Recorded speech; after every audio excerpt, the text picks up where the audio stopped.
Saludos estudiantes, en esta clase aprenderemos a hacer ilustración vectorial. Lo primero que debemos tener en cuenta es qué es una ilustración vectorial y en qué se diferencia a una ilustración en mapa de Wix. Veamos los siguientes ejemplos. Este otro, este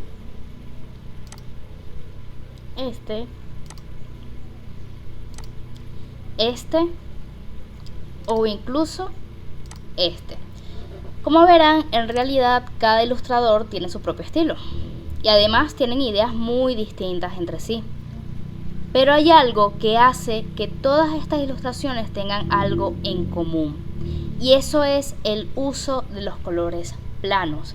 Fíjense que incluso en estas que tienen como más luces y sombras, las luces y las sombras no son degradados, son colores planos. Y eso es porque en Illustrator las herramientas que tenemos favorecen más a este tipo de ilustración. No es imposible hacer degradados en Illustrator. Por ejemplo, aquí el fondo tiene un degradado. Ustedes han visto ciertas herramientas para hacer degradados, pero hay una diferencia con la ilustración en mapa de Wix. La ilustración en mapa de Wix es esto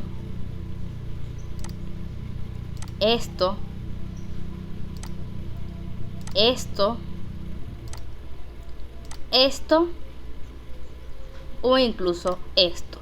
En este tipo de ilustraciones, como verán, las luces y las sombras son más con degradados. Todos son degradados. Pero este tipo de ilustraciones se suelen hacer en Photoshop, Procreate, Eevee Paint, Paint Tool 6, etc. Es decir, hay otros programas que las herramientas que tienen benefician más a este tipo de ilustración. En Illustrator se pueden hacer degradados ciertamente, pero prevalece más las ilustraciones con colores planos. Estas ilustraciones también se caracterizan por trabajar en capas. Ya nosotros vimos cómo se trabaja en capas. Bueno, entonces hacen una capa con el delineado, otra capa con las luces, una capa con las sombras y así sucesivamente. Además están en formato vectoriales. Vectorial son vectores. ¿Qué quiere decir eso? Quiere decir que cuando esta imagen está en Illustrator, por más que la disminuyas de tamaño o la aumentes de tamaño, la imagen nunca se va a pixelar. Eso es el formato vectorial. En cambio, en el formato de mapa de Wix, estas son imágenes que si se aumentan mucho de tamaño se pixelan y pierden calidad.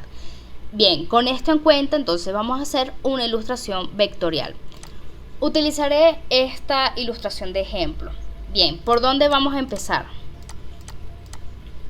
Vamos a empezar con una capa a donde vamos a colocar un boceto hecho a lápiz. Es lo mejor porque tienen una guía y se hace más cómodo y más fácil trabajar. Entonces van a hacer su dibujo a lápiz y van a tomar una foto.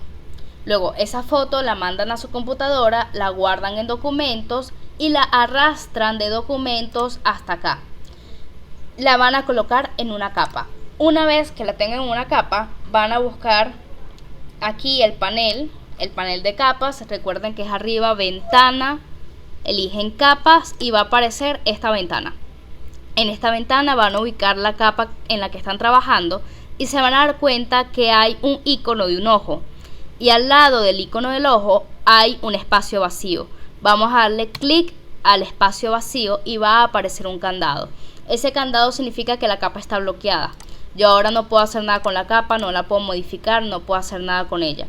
Necesitamos que sea así porque necesitamos que el boceto se quede fijo, que no se mueva mientras estamos trabajando. Una vez hecho esto, vamos a crear una nueva capa. En esa capa vamos a crear el trazado de la ilustración. Vamos a elegir un color de trazado sin color de relleno, solamente trazado. Y con la pluma vamos a empezar a calquear nuestra ilustración. Empezamos a calquear todo el delineado del dibujo hasta que, bueno, lo terminen. Una vez que terminan su delineado base, digamos, podemos jugar con las características de este trazado. La vez pasada, en la clase anterior, vimos como dándole clic al trazado y nos vamos aquí arriba, tenemos varios perfiles. Cada perfil modifica la apariencia de ese trazado. Por ejemplo, el primer perfil hizo que los remates, es decir, las puntas de la línea, los finales, el final de la línea y el comienzo de la línea, sea puntiagudo. Si yo voy eligiendo otros perfiles, la apariencia de ese trazo cambia. Eso es importante porque fíjense que debería quedarles algo como esto. Hay partes del delineado, partes del trazado que son más finas y hay partes que son más gruesas. Es importante hacerlo así porque si no modificamos el grosor del trazado, puede verse un poco rara la ilustración. Y además esto hace que el trazado se vea más orgánico y estéticamente se ve mejor. Tenemos otra opción para modificar el trazado y es la herramienta anchura. Le damos clic al trazado y luego clic a la herramienta anchura. Esta herramienta se encarga de modificar el grosor de los nodos. Los nodos son estos puntos que vemos aquí en la línea. Cada punto se llama nodo. Le damos clic a un punto y arrastramos. Entonces ahora es muy ancho. Le damos clic al punto y arrastramos hacia adentro. Ahora es muy finito. Elegimos otro nodo, hacemos lo mismo. Y así podemos ir jugando con el ancho de la línea. Eso también nos ayuda a darle carácter tal y como vemos en esta ilustración de ejemplo. Bien, van a hacer esto hasta que terminen todo el delineado. Cuando terminen, ustedes deberían de tener algo como esto. El delineado terminado. Al terminar el delineado, vamos a ir a la capa de boceto y vamos a seleccionar el ojo. Le damos clic al ojo y ahora el boceto no se ve. En realidad la capa sigue ahí, pero necesitamos que no se vea porque entonces nos puede estorbar a medida que vamos trabajando. Tenemos la capa de trazo. En este caso yo creé dos capas de trazo porque se me hacía más cómodo trabajar en dos capas distintas. Ustedes van a crear tantas capas que ustedes necesiten para esto. Tenemos las capas de trazo, las seleccionamos o si es una sola seleccionan esas, si son varias van a hacer lo mismo. Tenemos el icono del ojo y tenemos el espacio vacío. Le damos clic al espacio vacío y esas capas tienen que quedar bloqueadas, que no las podamos alterar, porque si no, cuando creemos el relleno nos pueden estorbar bastante. Vamos a seleccionar ahora la capa de boceto y vamos a crear una nueva capa.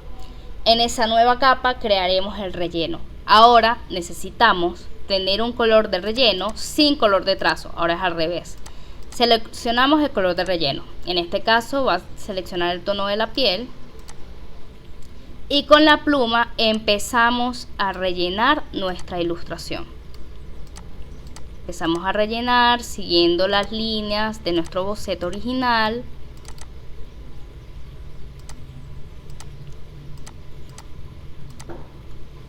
Hasta que, bueno, rellenemos toda la ilustración. ¿Qué tienen que tener en cuenta?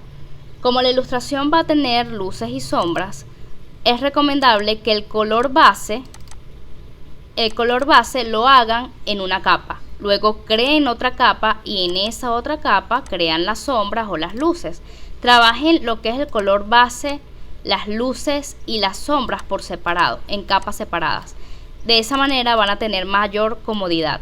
De hecho, recomiendo terminan primero todo lo que es el color base antes de hacer las luces y las sombras. Entonces esa capa que tiene el color base la bloquean, luego se van a la capa donde van a hacer las luces, hacen las luces, la bloquean, crean otra capa, hacen las sombras y la bloquean.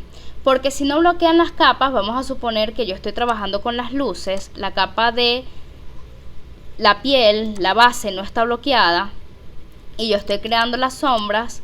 Sin querer, al crear las sombras lo que hago es seleccionar la capa de la base, entonces no me deja trabajar las sombras, o cuando estoy trabajando selecciono la base y modifico la base sin querer.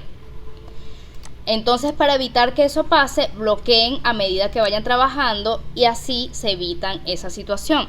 Van a hacer esto hasta que terminen todo lo que es el relleno con luces y sombras, y cuando lo hagan debe quedar algo como esto.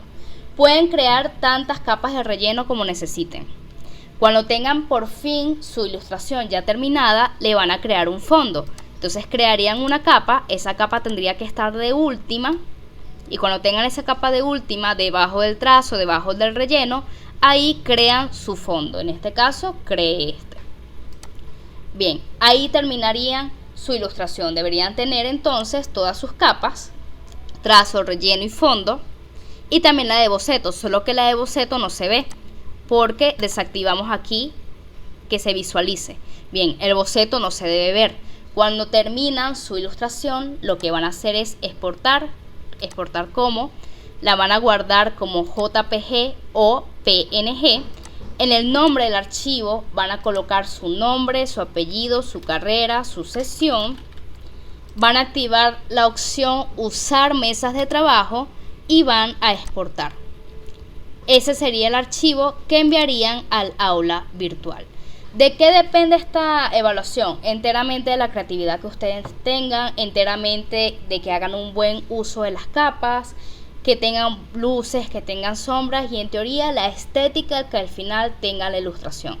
Es una ilustración libre, pero deben utilizar las herramientas de la clase. Debe tener delineado, debe tener luces y sombras, debe tener relleno, debe tener un fondo. Dicho esto, les dejo a su libre creatividad las ideas que vayan a desarrollar. Muchas gracias por escucharme.